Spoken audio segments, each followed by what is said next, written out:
Good morning, good afternoon, or good evening, depending on where you're listening. Welcome back to AI and the Future of Work. Thanks again for making this one of the most downloaded podcasts about the future of work. If you enjoy what we do, please like, comment, and share in your favorite podcast app. And we'll keep sharing great conversations like the one we have for today. I'm your host, Dan Turchin, CEO of PeopleRain, the AI platform for IT and HR employee service. I'm also an investor in and advisor to more than 30 AI-first companies. And as you know, a firm believer in the power of technology to make humans better. If you're passionate about changing the world with AI, or maybe just looking for your next adventure, let's talk. Now, we learn from AI thought leaders weekly on this show. And of course, the added bonus is you get one AI fun fact each week. Here's today's fun fact. You had to see this one coming months into the launch of ChatGPT. And already news broke that increasing numbers of users are using the AI tool as a therapist. Lance Elliott writes in Forbes about how ChatGPT is being used to dispense counseling advice on mental health issues. As frequent listeners know, ChatGPT is a powerful tool, and perhaps its most advanced skill is generating credible sounding nonsense. It is great at regurgitating mashups of whatever it is scraped on the public internet from back in 2021. As a result, it's sometimes right, sometimes wrong, and often it's catastrophically wrong. We're just beginning to understand what questions to ask to prevent ChatGPT from inflicting harm on those using it as more than an incredibly powerful way to summarize what's online. As always, we'll link to the full article on today's show notes and continue exploring the ethical implications of ChatGPT and, of course, other forms of generative AI. Now, shifting to this week's conversation, we often discuss the future of work for enterprise employees, what technology they'll use, how will people and machines interact, and how teams will be organized when geography and language are no longer barriers. Few have spent more time in and around enterprise service management than today's guest, and few are better qualified to share insights about what's ahead. Andi Mann has been a technology leader in technology companies around the world since the 90s. He founded Sageable, the digital transformation advisory services practice, in 2015, and has also recently served in roles that include CTO for DevOps at Splunk and VP of Products and Strategy at CA, which is now part of Broadcom. Andi and I both did time at BMC Software in the early 2000s. Andi's the author of multiple books, including The Innovative CIO. He's a sought-after speaker and tech provocateur who is never shy about what's wrong with IT and where the world of digital is headed. Thanks to friend of the podcast, Steve Kaplan, for the intro to Andi. And without further ado, Andi, it's my pleasure to welcome you to the podcast. Let's get started by having you share a little bit more about your background and how you got into this space. Yeah, Dan, thank you so much for having me. It's a pleasure to be here. And yeah, big shout out to Steve, good mate of mine for a long time. So how did I get into all this? Well, almost accidentally, mate. So I've been in infrastructure management, IT operations, development systems, DevOps, all of these cool things for a long time. As you said, started out my career at IT ops in the 90s. Coalface work, right? I'm working shift work. I'm doing all the hard work. I'm scanning through log files. I'm looking at consoles, all the business. I'm calling developers and waking them up in the middle of the night to fix my stuff. You know, over time, I got into the idea of working with data just generally. So looking at data in terms of understanding performance issues, understanding response times, delivering better customer service by providing data that will help drive your technology in better ways. And so I've looked at things around big data. Remember, we used to talk about big data. That was a thing. Now it's just all data. And I eventually landed in an infrastructure and a DevOps capacity with Splunk. And now Splunk, of course, was a data company, still is, uses data to provide analytics on performance of applications and systems in your computing environment. So it's a very specific use case for data, for analytics. And obviously, while I was there, we started to attack the problem with computers. I've always come at the at IT as a way to make my life easier, right? I came through automation and virtualization and cloud and all of these sorts of things as a way to get the computer to do more things, let people do more imaginative work, right? Computers are great at doing repetitive, mundane, routine cycles. People are really good at making leaps of imagination. So I came into Splunk thinking, let's get the computer to do more of the work. And so I came into the data and analytics side from that aspect. Looking at things like how do I use machine learning and algorithmic processing to get better anomaly detection and detect malevolent actors trying to attack or penetrate my system?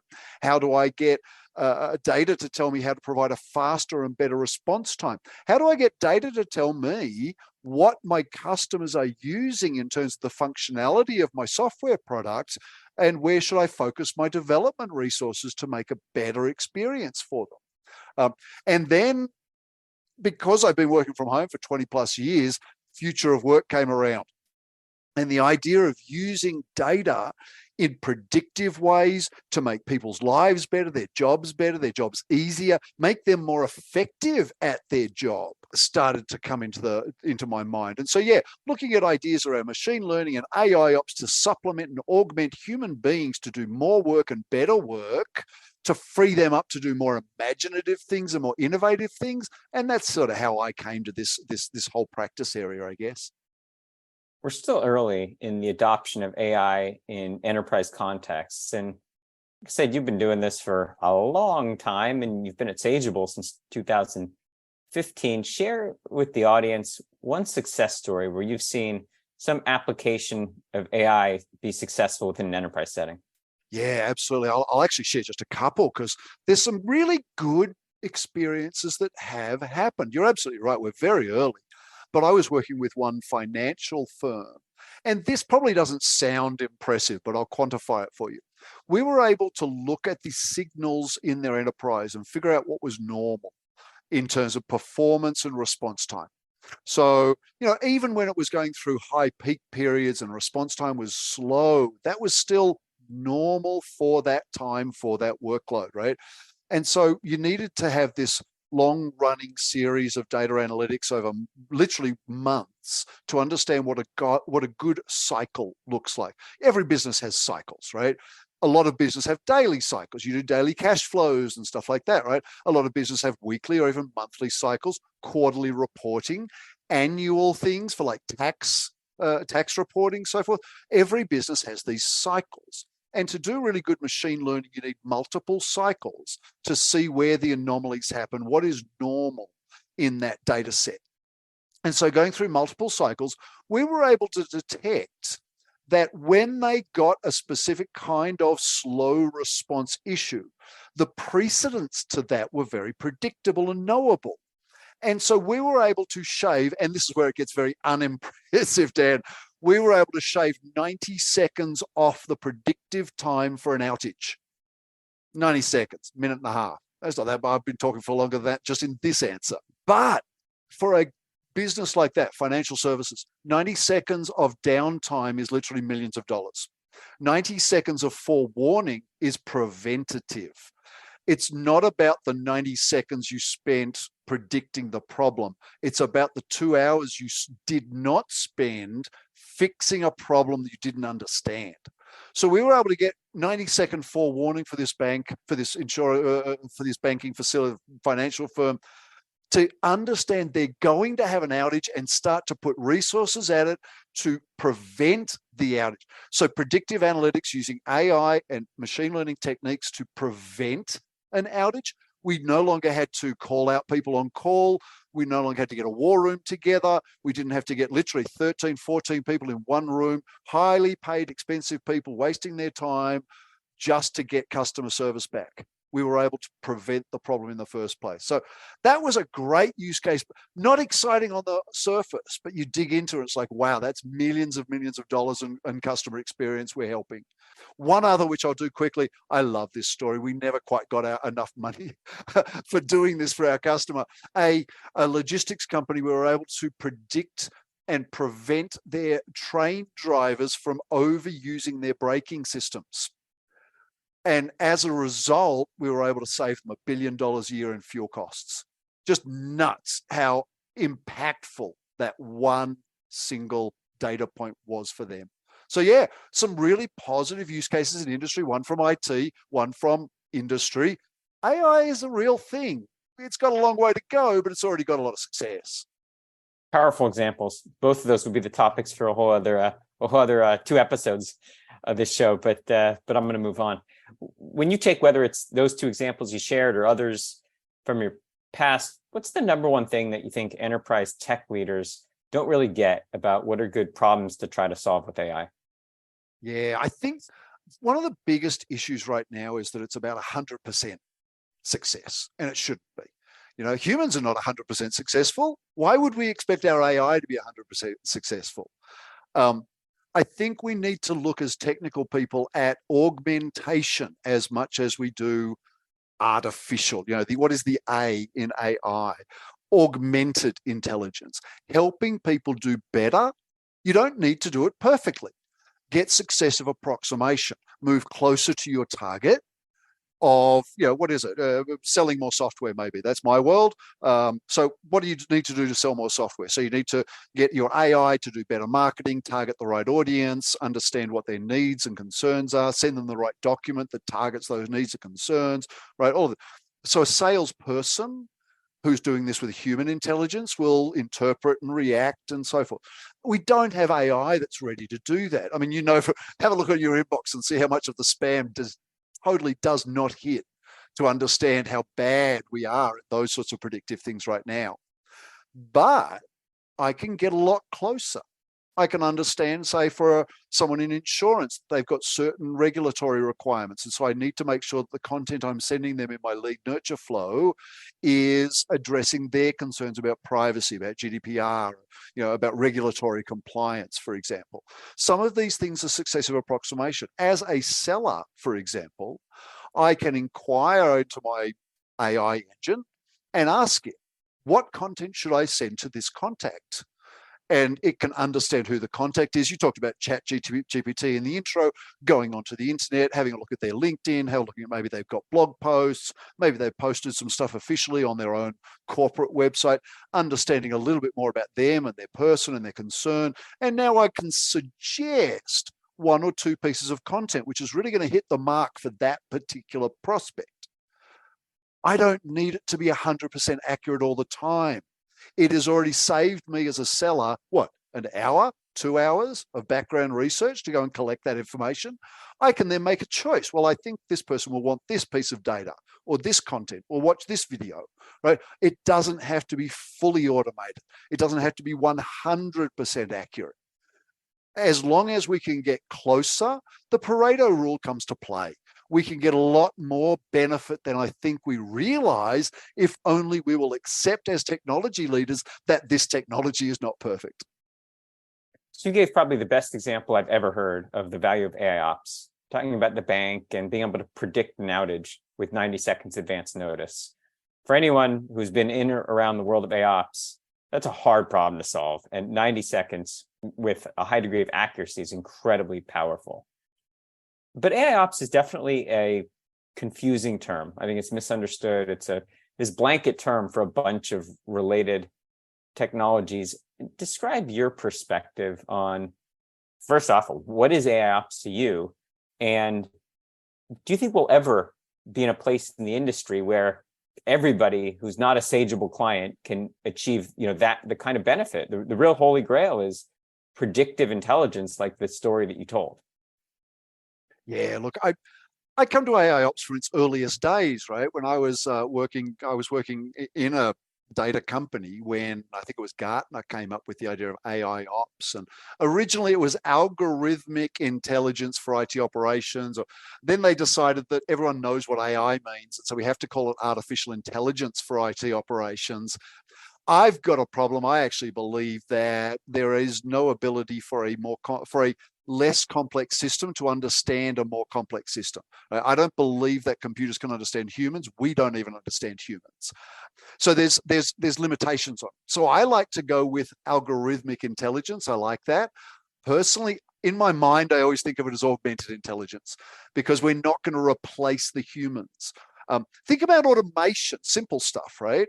We never replaced humans. We just gave humans more work and they gave the automation more work and then they did more human work, right? It's about productivity, about acceleration, about agility and so forth. And I think that AI ops is like that. It's all for me.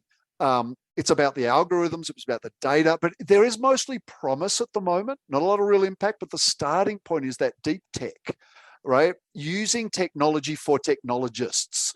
We're not at the point where we can provide AI capabilities in a large degree, accurately, reliably for business users yet. It's still too early. We need to understand that we're at the earliest days. You're saying it exactly right. We're at the earliest days of this and we have so much further to go. Doesn't mean we can't do good things, but we have got further to go. So I think the starting point is using the idea of these known knowns in deep technology applications like IT ops in development, DevOps, to detect known knowns and then start to move to the sort of known unknowns before we start to think about moving on to unknown unknowns. Everyone is excited about AI for the unknown unknowns. And it's got to be the hardest of all use cases is to get novel information to ping your algorithm. It's about repetitive and learned information. And so it's got to be targeted to the known knowns to start with. And, there are still loads and loads of challenges, even in these more complex systems. You think about hybrid infrastructures, trying to get anomaly detection and predictive analytics around a hybrid infrastructure is really hard still. We've got to solve some of those basics for our customers, for the marketplace, and establish the trust, which, by the way, is the number one barrier to executive adoption of AI, is the lack of trust. So we've got to prove ourselves, I think, in these simpler use cases, these predictable use cases, the impactful use cases, before we move on to trying to get to 100% or try to get to more business use cases. So I think AI Ops is a great place to start because, as I said, we're already showing some success, but we also have a long way to go. Andy, you're right about Gartner and the history of AI Ops. In fact, we had a great conversation on this podcast with a guy named Colin Fletcher, who coined the term. And listeners, if you haven't heard the episode with Colin Fletcher, we talk a little bit about AI Ops, but mostly we talk about the world's best recipe for fried chicken.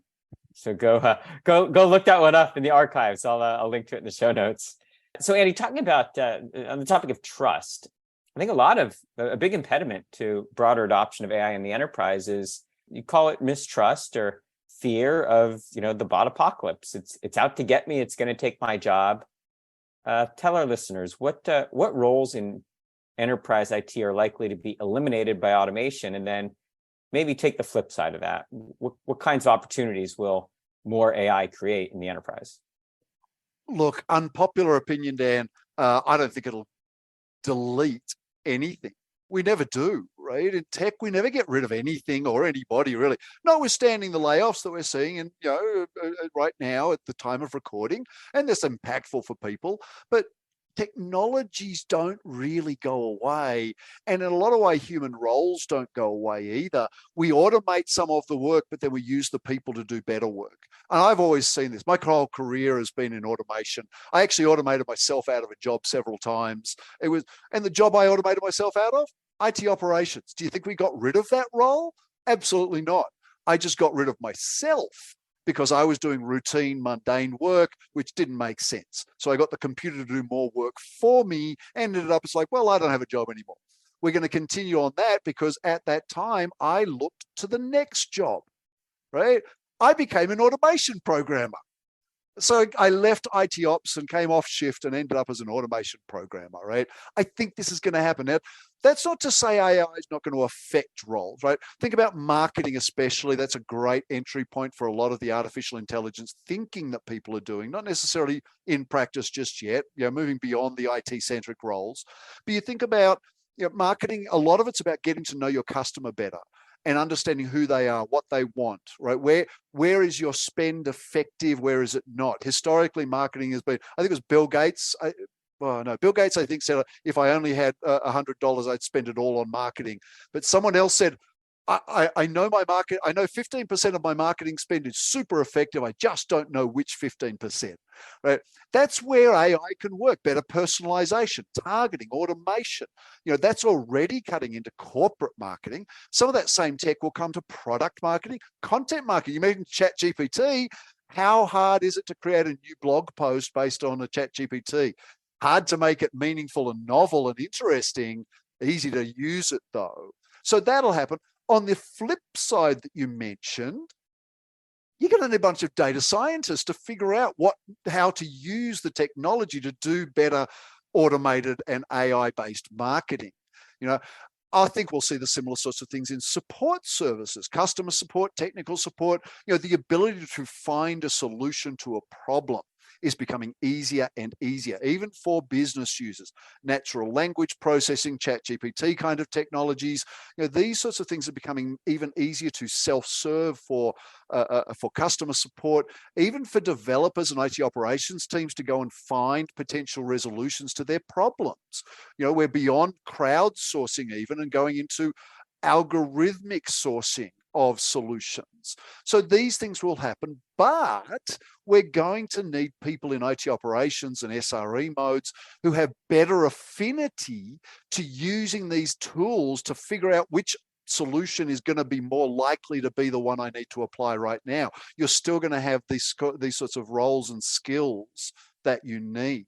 I will say, by the way, as you know, I'm sure, HR systems, when you talk about AI generically as a better way to understand and recreate human experience, HR is so much about understanding the humans we're working with, the humans we want to work with, and figuring that out. That I think, we all know that the challenges in matching a resume to a role, 1 or 2 pages of text to a year or 2 of job expectation, right? It's just such a fundamental mismatch. But if we can bring AI into the equation to better understand people and compatibilities and experiences and passions and these sorts of things, I think we can get to better hiring and better future of work for these people and their companies.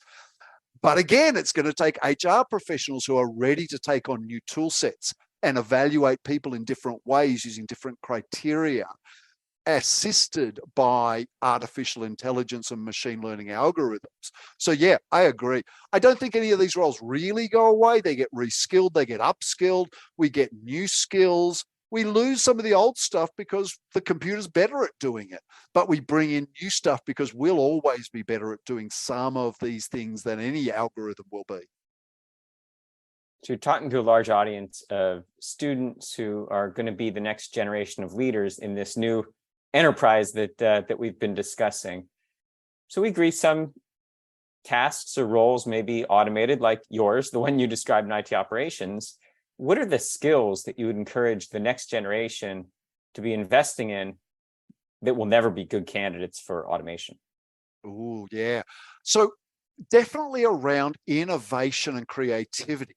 So, we've seen some pretty interesting creativity out of AI recently, but it's so derivative. I'm a writer, so I can look at writing and I can see what the AI has created and go, wow, that's generic. There's no personality to it. And, the art as well looks pretty fantastic, but it's like, it's not really unique, is it? And art doesn't have to be special and unique to be special and unique. You look at Mondrian, for example, it's a bunch of colorful boxes. Oh yeah, my 3-year-old can do that. Yeah, they can, but they can't think of it as a novel exercise.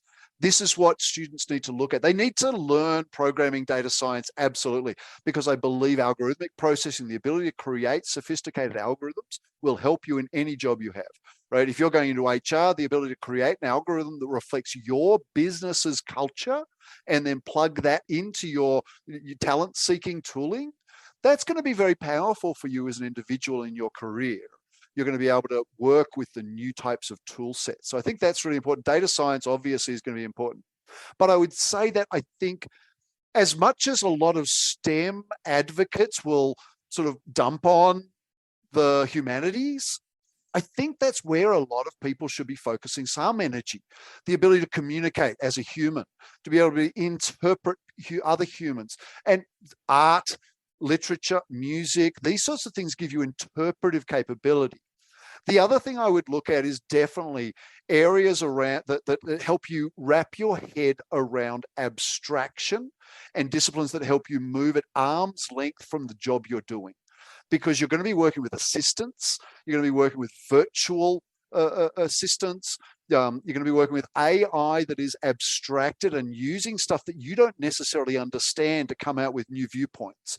And you've got to be able to wrap your head around this. So this is a problem for IT operations people who historically have been bad at abstraction, right? Virtualization was the first abstracted system we sort of dealt with. Previously, we could literally physically see and hold, and as some people would say, hug our servers. Whereas developers had been using memory pointers and other things that were abstracting their code and their memory and their data points from what they were doing. I think everyone needs to deal with levels of abstraction in the future to deal with the impact of AI. So philosophy and arts courses, I think, are actually going to be important. Yes, do the STEM. You have to have the data science. You have to have the programming. But get some rounding in your life so that you become a full human so you can't be replaced by a computer. Now, we are here taping this in January 2023, but let's fast forward 10 years into the future. It's January 2033, and we're having a version of this conversation. What is one behavior that's common at work that today would just seem like science fiction? Oh, that's a really good question. There's a few that spring to mind for me. I think about, in the short term, I think about things like Zoom and Zoom fatigue, right? And in my last role as CTO at Kumu, before I relaunched Sageable, I was doing a lot around future of work in terms of remote work, work from anywhere, work from wherever, whenever was the phrase we used. The idea that work becomes time shiftable, it becomes location shiftable. You're going to have to deal with people who aren't there. And when we think about Zoom, there's a lot of people who don't want to be on a Zoom, right? There's a lot of people who are, for whatever reason, in a physical environment they don't want to show. So the blurred background is helpful. But, there are some humans who don't necessarily want to show themselves on video for various reasons. And we can get into all sorts of discussion of bias and presence bias and stuff. And there are good reasons for that. So even just something simple like replacing the human with an artificial avatar. I've investigated some of that. There are some technologies out there already. So I think about these sorts of environments and what does it mean to have AI replace a human in some aspect? And I'll tell you, one of the things that I think we'll see over time is real-time adjustment for context in things like this podcast or a video or an article, a blog post, multi-output engines for human content, which put it in different kinds of contexts. Today, if I want to create a brochure for Sageable, say, that talks about my experiences in digital transformation, then I'm going to have to write it out in English and I'll send it to a translator if I want to get business from France or from Japan.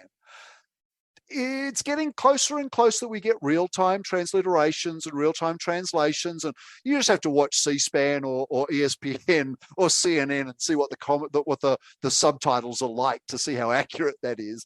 Human translation transcription is still more accurate, but we're getting to a point, I think, where we'll be able to convert not just language, but context. So not just text or audio or video, but what I'm saying and what I mean to accommodate different contexts. So things like recontextualizing my content for different cultures. So I'm a global citizen. You can probably tell from my accent that I'm originally Australian. I've lived in London. I'm now in the US for 20 odd years. I have a pretty good understanding of different cultural value in Asia, in India, in Africa, in Europe, in Australia, in America, Latin America, all different contexts for culture. So when I have this podcast, maybe I give an example that doesn't mean anything to someone in Japan. So maybe the AI can flip the switch on that and insert a different contextual example for me that is more appropriate. And by the way, maybe less offensive, because a lot of people don't understand when they're being culturally offensive. And I certainly try, but I don't always get it. So maybe I can use different forms of speech that are, you think about in Latin languages, the tu vu, the formal, informal. Maybe I'm using the wrong tense in my language and it just changes it to a formal you from an informal you. But examples, analogy, reframing my drivers and goals for different cultures. Selling into China, for example, many years ago, selling automation tools to a Chinese automation leader. It wasn't about replacing people. It was just about doing things better. So I couldn't talk about cost saving from human resource costing. I had to talk about agility benefits and accuracy benefits, right? So recontextualizing automatically for different cultures, different speakers, different languages, different locations. I think it's going to be as simple as resizing an image is for us today. And that's one area I've been thinking about. I would love to see that, to get in there and help me be more culturally sensitive, more culturally appropriate, and really for me to reach more markets and more geographies in more authentic ways, even though I can't speak any languages like that. Andi, that's a world I want to live in. I love that vision. That'd be fun, wouldn't it? So unbelievable, but we're about out of time, but I'm not letting you off the hot seat without answering one last question for me. Roll back the clock, even before our days together at BMC. Go back to Andi and say the 80s or the 90s. What's your advice to that version of Andi? What's the advice to that version of Andi? No regrets, Dan. I am where I am because I've gone through all the things I've done, and I am the person I am. And I'm not a perfect person, but I'm reasonably happy with my life. I'm very privileged and lucky to be where I am. So I'm not sure I have a lot of good advice for my past self. I will tell you one piece of advice I would give my past self is choose your advisors carefully. I have not gone forward on projects which I've looked at and in hindsight, oh my goodness, it was the right idea, but I had the wrong advisor. Right? I should have done it.